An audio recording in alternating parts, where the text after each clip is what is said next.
Her obsessions centre around her baby son, Jake. When I come to stop signs, I have to look at him while I'm stationary for fear that someone's going to come up and take him, open the door. I have to start the car before I take my eyes off him. When I'm moving, I figure nobody can get to him. Stephanie's protective maternal instincts have gone into overdrive. It's a form of OCD that sometimes afflicts new mothers. Don't like it. This doesn't like. Okay. To set this trap, I'm going to use a video cassette, which I shall lean against the door. Then I'm going to take this pen and line it up along the green rectangle.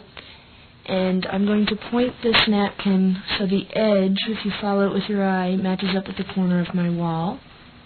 Stephanie fears that someone might kidnap Jake, even when she's at home with the doors locked and the alarm on. I'm not sure if somebody might have gotten in the house while I wasn't here, so I'll set a trap. I will set things up at a certain angle that if they're moved, I'll know it. So pathetic.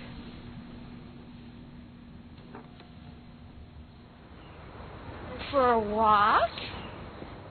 Stephanie knows her thoughts are irrational, but they're beyond her control. Protecting Jake from every conceivable danger makes life hard. Get your stick. When I can't take my eyes off Jake, it's literal. I stare at him.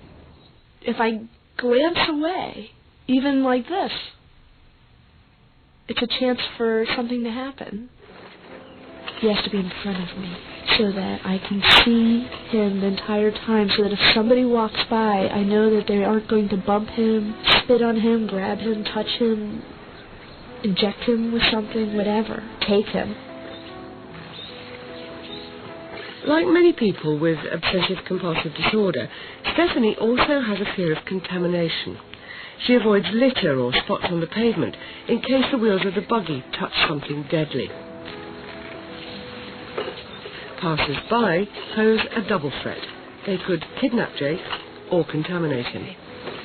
Just need to make sure nobody was near him.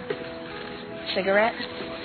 If I looked away, I'll have to turn my stroller around, look behind me to see if anybody was in the area, but then I worry that maybe I took my eyes off him while I was checking to see if anybody was behind us. So I'll turn back around, and then I'll turn back around the other way, and I'll just spin around in circles until I feel relatively sure that it's okay.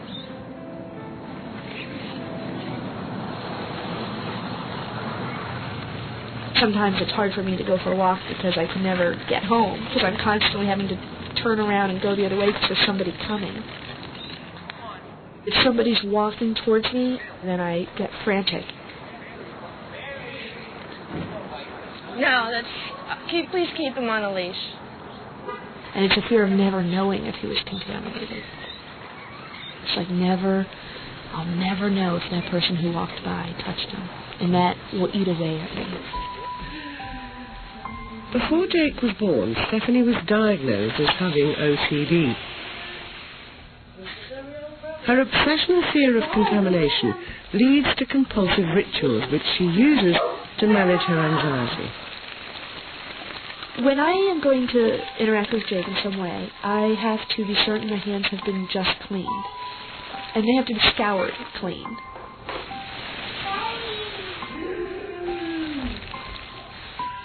The urge to perform these compulsions is so strong that in this half hour Stephanie washed her hands 22 times.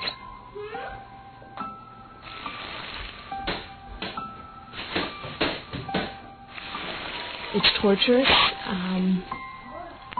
I wash my hands continuously. I know I try to stop myself, but it's almost like my feet begin moving for the sink, and I'm trying to tell myself not to do it, but I'm desperate and I have to. And the washing ritual is complex and has to be performed absolutely correctly 3 times. I have to lather up my hands completely, drawing my fingers through my other hand. The water has to be as hot as it can be. I start with my forefinger and scrape under my left thumb, and then I switch to my thumbnail and go to my forefinger, the middle finger, ring finger, and then I get to the pinky, and I switch to this hand and go back and forth several times, and that just gets the first layer of contamination off, because I still feel, since I scraped under my nails, that it's somewhere on me. So I have to get another pump and do it all over again. And this is really the one that I feel cleans me, because now my nails are clean, and now I'm just going to scrub my hands, and then I have to do a finishing rinse. This is the part that's hard, because the water's really hot, burning, but sometimes I keep my hands under there just to feel better. And then I get my towel, and I will be careful not to touch the garbage when I put this in, so I have to, and touch my hand, so I'm back. But it dries your hands out, and your hands crack. And then it gets to the point where I can't close them more than this, because the knuckles will crack open and bleed. It's always been there. It's been noticeable, but it's been manageable. We could joke about it. We could kid her about it. We could do things, to set her off. But it wasn't an issue until Jake was born, our son Jake. Since then, it's been uncontrollable. Ready? What do you want to do with that? Stephanie is desperate to start treatment as she realizes the real danger to her son comes from her obsessions. I'm extremely worried about the effect this is having on Jake. I'm so desperate to take good care of him, and the OCD has a negative effect on him.